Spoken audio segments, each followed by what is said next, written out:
Makjleb banget. Politisi PDIP Trimedia Panjaitan bongkar kelakuan Mahfud MD, galak transaksi mencurigakan 300 triliun di Kemenkeu hanya karena ingin dilirik menjadi calon wakil presiden. Saya kira Presiden Jokowi beruntung punya menteri Menko Polhukam seperti Pak Mahfud ini. Ada yang bikin rame Republik ini. Kalau tempo hari Presiden SBY ada Denny Indrayana yang suka ya ngomongnya dan tindakannya berbeda dari yang diharapin orang. Tapi justru itu yang membuat kelihatannya ada keseriusan dari Presiden SBY untuk menegakkan hukum. Keseriusan. Hasilnya walau alam. Nah, hanya saja yang dipertanyakan orang, kenapa Pak Mahfud ngomong seperti ini setelah 3 tahun jadi Menko? Selama ini kemana aja Pak Mahfud? Termasuk pada saat yang paling krusial, RUU KPK yang dianggap nadi dari pemberantasan korupsi. Hampir tidak terdengar juga suara Pak Mahfud. Jadi sehingga tidak salah juga Pak Mahfud. Orang menyampaikan ada apa dengan Pak Mahfud. Ini berangkat dari kesadaran apa Pak Mahfud lagi menari di atas panggung supaya ada yang melamar. Melamarlah. Tapi sah-sah aja Bapak Ibu kawan-kawan Komisi 3. Karena di dalam darah Pak Mahfud ini paling tidak kalau menurut saya ada 3 Pak. Akademisi, aktivis, dan politisi. Pak Mahfud ini luar biasa. Waktu melobi kita mau jadi mau jadi anggota MK, dia ngasih buku yang ditulis oleh Pak Mahfud. Saya kira Pak Beni, Pak Suding juga yang ada waktu itu ya pasti terima buku dari Pak Mahfud. Dan Pak Mahfud juga luar biasa juga sebagai politisi tadi. Sebelum kita geber, dia geber kita dulu. Itu juga jagoan. Cuman Pak Atria Dahlan terprovokasi. Terprovokasi padahal itu gaya orang politik. Itu gaya orang politik. Jadi waktu Pak Mahfud sok-sok serius tadi, ya saya sih ketawa-ketawa aja. Ini belum lagi gaya Maduraan. Udah politisi, orang Madura. Ya buktinya begitu ada 2-3 kali interupsi, Pak Mahfud kemudian sadar. Waduh, dulu saya juga begitu. Waktu tempat duduknya di tempat duduk Pak Suding itu kan suka di situ dulu Pak Mahfud duduknya. Situ Pak Mahfud paling suka di situ. Iya kan, betul kan Pak Suding? Paling suka di situ. Jadi dia juga sadar mungkin. Wah dulu juga saya begitu tuh. Sebelumnya Mahfud MD mengungkap kecurigaan mengenai transaksi di Menteri Keuangan sebesar 300 triliun. Namun ujung-ujungnya tidak ada gerakan apapun setelah gagal nyapres. Makanya dicurigai itu hanyalah sebagai politik saja agar dilirik menjadi calon wakil Presiden Ganjar Pranowo. Nanti datanya ya. Tapi saya ingin bagi 2 keterangan saya ini. Ya.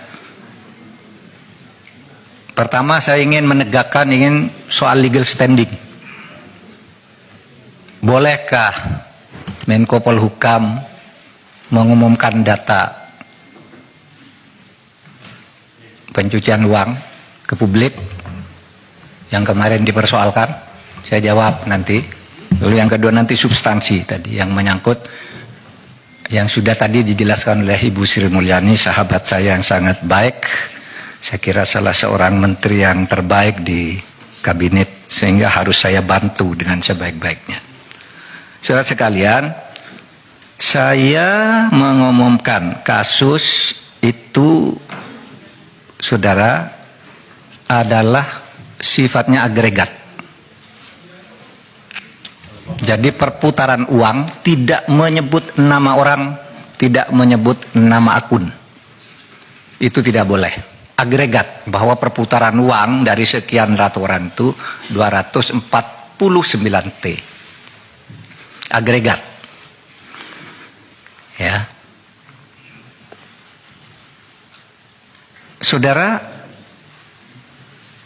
yang disebut namanya hanya yang sudah menjadi kasus hukum. Seperti Rafael, Angin Prayitno, dan mungkin ada nama yang memang sudah menjadi kasus hukum, tetapi kasus hukum pidananya, kasus pencucian uangnya, saya tidak mau diinterupsi lah. Interupsi itu urusan Anda. Masa orang ngomong diinterupsi? Nantilah Pak. Saya kan tadi sudah bilang, pakai interupsi tidak selesai-selesai kita ini. Lalu nanti saya yang interupsi dituding-tuding lagi. Saya tidak mau. Artinya kalau begitu, misalnya saya membantah lalu di sini ada berteriak keluar, saya keluar. Saya punya forum. Saya setiap kesini dikoroyok, belum ngomong sudah diinterupsi, belum ngomong diinterupsi. Waktu kasus itu juga, waktu kasus Sambo, belum ngomong sudah diinterupsi, dituding-tuding, suruh bubarkan. Jangan begitu dong. Mati ya mic-nya. Profesor Mahfud MD kayaknya sebenarnya sudah lama gatal untuk membersihkan transaksi-transaksi keuangan yang misterius dan mencurigakan di berbagai instansi negara. Tapi kan dia tidak dapat momentum dan tidak punya power langsung untuk membuka itu. Nah, momentum ini kayaknya dia manfaatkan dengan baik untuk kemudian membuka sebuah transaksi yang sudah lama dilaporkan sebesar 300 triliun di Kementerian Keuangan berdasarkan laporan PPATK. Menurut saya ini lagi-lagi kecerdikan dan keberanian Profesor Mahfud MD. Cerdik karena ada momentum, kemudian laporan-laporan lama dia buka lagi untuk memanfaatkan momentum ini sehingga bunyi, ya. Dan berani menurut saya memang membuka-buka hal yang kayak gini kan berhadapan dengan mafia, ya, berhadapan dengan jaringan-jaringan kejahatan terorganisir yang bisa saja membahayakan kehidupan orang-orang yang mencoba untuk membersihkan itu. Ada kabar baik bagi Anda yang kemarin sempat merasa kecewa dan lemes karena menduga kasus dugaan transaksi mencurigakan 300 triliun ya, ada tindak pidana pencucian uang 300 triliun di Kementerian Keuangan itu bakal dipetieskan. Kalau banyak wartawan biasanya dilapat anamkan gitu ya. Alhamdulillah saya sudah tiba kembali di Jakarta setelah pertemuan bilateral dan multilateral di Melbourne. Di sebelah media diberitakan DPR akan meminta saya untuk jelaskan soal transaksi mencurigakan 300 triliun di Kementerian Keuangan. Saya siap memenuhi undangan DPR untuk menjelaskan dan menunjukkan daftar dugaan pencucian uang 300T. Masalah ini memang lebih fair dibuka di DPR. Saya tidak bercanda tentang ini. Saya dan PPATK tidak mengubah statement bahwa sejak tahun 2009 PPATK telah menyampaikan info intelijen keuangan ke Kementerian Keuangan tentang dugaan pencucian uang sekitar 300 triliun. Saya siap dengan data autentik yang akan ditunjukkan kepada DPR.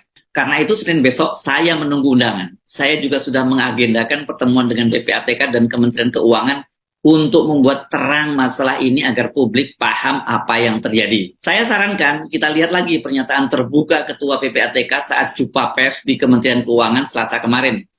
Pak Ivan tidak bilang info itu bukan pencucian uang. Sama dengan yang saya katakan, beliau bilang itu bukan korupsi, tapi laporan dugaan pencucian uang yang harus ditindaklanjuti oleh penyidik / Kementerian Keuangan.